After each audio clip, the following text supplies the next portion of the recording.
As lentes fotocromáticas utilizam luz ultravioleta, ambiente interno, ambiente externo. O óculos escurece, né? Eu tenho um óculos desse. Eu não, né? Minha sogra tem um óculos desse, eu fiz até um vídeo, né? Eu queria comprar um desse, mas é meio carinho. Tá? Que é um óculos que escurece sozinho, né? E ele diz o seguinte, ó.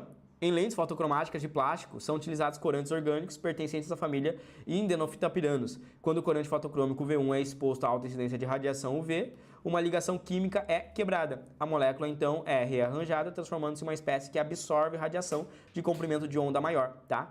E ele pede pra gente analisar o que aconteceu aqui. Eu tenho, basicamente, um éter aqui, né? Uma função do tipo éter.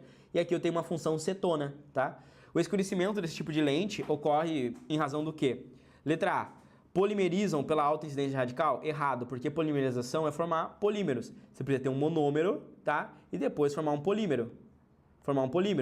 Em nenhum momento nessa questão está sendo formado um polímero, um plástico, tá? É uma questão que basicamente eu tô tendo uma mudança na estrutura e é uma questão de oxidação. Como é que eu sei disso? Basta você olhar que tem oxigênio e aqui eu tenho um carbono. Esse carbono está ligado a um outro carbono e um outro carbono. O que acontece aqui é que esse carbono com esse aqui, eles têm o mesmo NOx. O mesmo NOx ali, então fica 0, 0. Só que em relação ao oxigênio, ele é mais eletronegativo. Então esse carbono, ele é positivo aqui em relação ao oxigênio. Então esse carbono aqui, ele tem um NOx de mais 1. Agora aqui, toda vez que eu adiciono uma dupla, que foi a questão de ontem, que a gente falou de oxidação, que eu falei pra você, como é que eu faço a oxidação? Adiciono oxigênio. E o segundo passo? Coloco uma dupla. Se eu pegar esse carbono aqui, ele continua aqui ligado a outros carbonos, tá? Só que eles têm a mesma carga, né? Então é 0, 0. Só que aqui é negativo, aqui é negativo. Aqui é positivo, aqui é positivo. Então esse carbono, ele passa a ter um NOx mais 2. Isso significa que o NOx desse carbono aumentou. Tá? Ele foi de um NOx mais 1 para um NOx mais 2. Não foi adicionado um novo oxigênio, tá? Mas foi adicionada uma nova ligação. E essa ligação aumentou o NOx do carbono, ele sofreu um processo de oxidação, tá? Por isso que não é.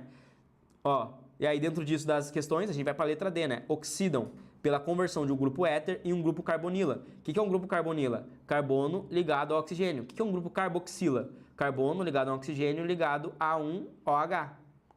Tá? Isso aqui já é um grupo carboxila, porque nós temos basicamente carbono, carbonila com um grupo carboxila, tá? Que tem hidroxila. Esse aqui é um grupo carbonila, esse é um grupo carboxila. É assim que se chama. Então, carbonila, a gente vai ter aqui justamente a função cetona, processo de oxidação. Tautomerizam pela reação do grupo enol. Primeiro que eu não tenho enol, tá? Se eu fosse falar em enol, eu falaria num composto molecular que é basicamente assim. Olha só, eu pegaria aqui um composto molecular e aí na ponta ali eu teria um carbono fazendo dupla ligação, tá? Esse carbono fazendo dupla ligação e esse carbono está ligado a um OH.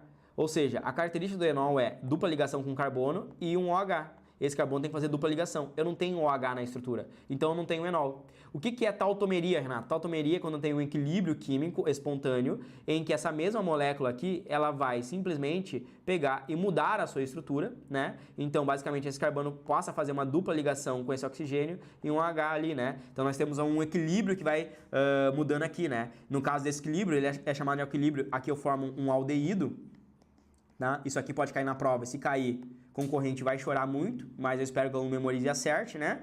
Olha só, enol. Esse é um equilíbrio chamado de aldo enólico, né?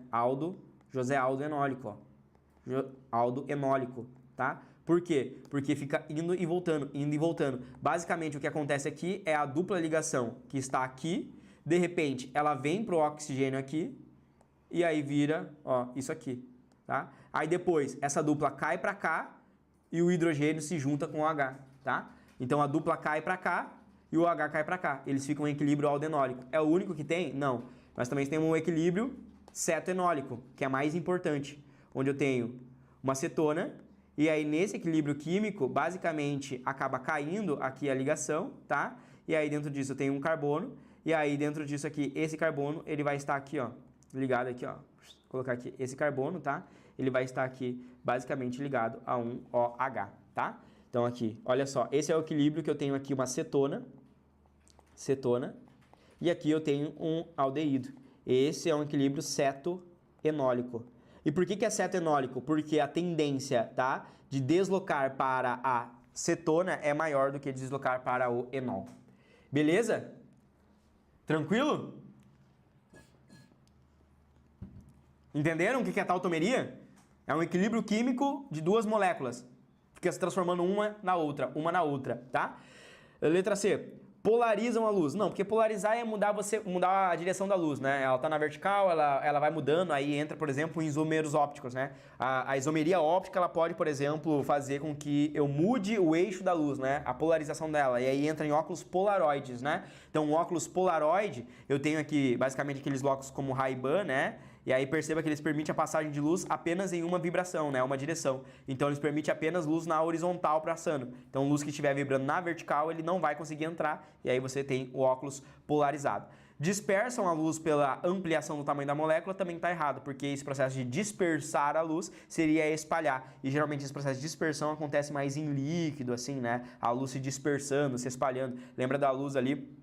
Quando ela passa por algum tipo de recipiente, ali ela pode sofrer um processo de dispersão, né? Isso aqui acontece no prisma clássico lá do Floyd, né? Pink Floyd, não lembro qual que é. Vem um feixe de luz, né? Aí dentro disso acaba dispersando os espectros de luz, né? Então, isso seria a dispersão da luz, não é o que é feito no óculos, tá?